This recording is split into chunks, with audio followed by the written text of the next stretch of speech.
He's took off on me. I'm going after him.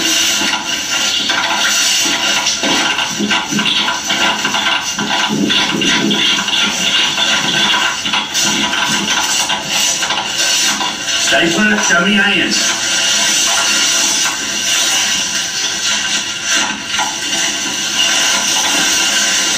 Step back.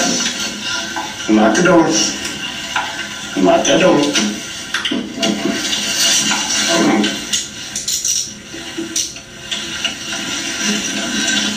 Alright, come on now. Show me the other hand. Alright, come on. What you got?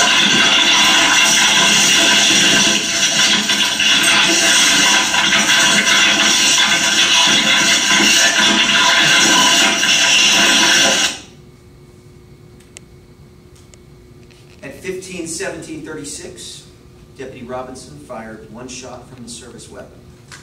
This entire attack and struggle from the moment that the knife came at the officer until the shot was fired is approximately 15 to 20 seconds. In his statement to the Virginia State Police, Robinson said, "During the struggle, while we were on the ground, I felt him cut my throat with the knife. He hit my jugular. I thought he hit my jugular. I was bleeding bad and blood was gushing. At that point, I pulled my gun and shot it. I'm not sure what position I was in or what position he was in at the time. After I shot, the fighting stopped and I pulled away from him. My radio cord was tangled up. After getting it somewhat untangled, I noticed my gun on the ground. I picked it up and holstered it." At 15:18 Eastern Standard Time, Deputy Robinson then calls dispatch and reports shots fired. There was only one shot. He states that he had been stabbed, that he was bleeding badly, that the injuries were severe.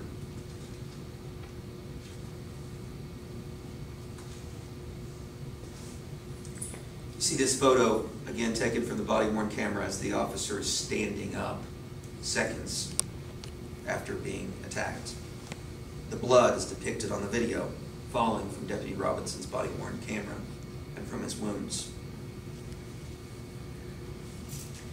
At 17:18 Eastern Standard Time, approximately, Deputy Robinson called dispatch, asked for help, but miraculously began to administer self-aid. He applied pressure to his neck to try to prevent bleeding out. During this time, the other deputies who heard the call were unsure of his location, began to rush to the scene, tried to respond as soon as they could to that secluded location, but again, the road conditions being difficult, the terrain being difficult, it's almost impossible to get there quickly. Deputy Robinson then, while continuously holding and applying pressure to his neck and administering self-aid, attempted to drive himself out of the area to safety. It was at 15:28 Eastern Standard Time that Lieutenant Clifton and Deputy Smith were able to locate the deputy, rendered additional first aid, provided transport for EMS, and then later at 15:31 Eastern Standard Time, Deputy Robinson was then transported by air to Johnson City Medical Center.